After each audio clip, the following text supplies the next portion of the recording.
this anxiety that's coming with having a situation where it's one person who understands the whole process of how this product is made. How are you creating something that's sustainable? You have someone you need to deliver something to, and without this master tailor or head tailor, it's just not possible. He cuts, he sews, there's any fitting issues, only he understands. And then maybe everybody else is just like on an apprenticeship level, or, just an intern watching and waiting to spend a few years before they even get part of what he knows. It does not work. So, this issue that we have of this workshop where there's one person needs to change, right? And slow fashion is so necessary these days. So we just have to create a system that works for it, right? You're making one order at a time, but still you need to have the process of making that order. Can't have one person holding the whole production units to ransom. No. So what should you do? Let's take up the making of the garment.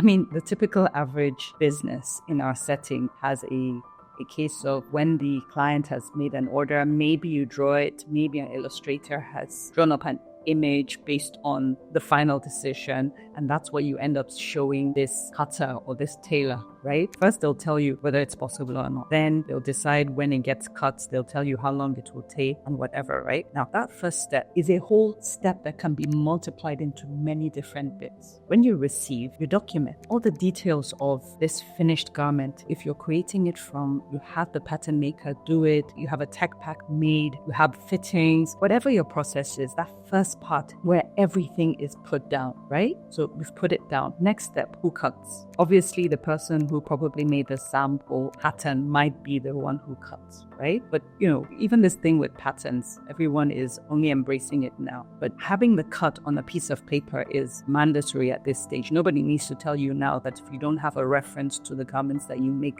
you're going to have issues all the time with fit, right? So, you've got the person's measurements, you've got the person's samples. So making for this client should be easy. Now we're talking about return customers. Hopefully what you're doing is great. So first step is receiving the idea, documenting it, getting the things that are needed to make it. All that is documented somewhere. And it's one person's job. The next step, follow the cutting. That person comes in, has a list of things to cut for that day, because obviously you don't just have one order, right? And the cutting is based on a reference that's already been documented, right? Next step goes to whoever the first step is. Maybe it's the person who preps all the interlining and all the steps that are needed. They even tend to take quite a bit of time in the process. So that person does it all and packages it and moves it onto the next person's table. And maybe that one's the joiner. Maybe he joins and finishes, depending on the skill. Maybe you have a joiner and a finisher. Maybe this man that's doing the whole process is what you can afford at this stage of your business. The point here is you need to separate the steps, even if it's one or two or three people doing it at first, just so that as you grow, it makes it easy to delegate. You're able to take this part and make that into its own job. And your maths should allow you be able to pay for this thing if you're running a business, or at least if you're growing,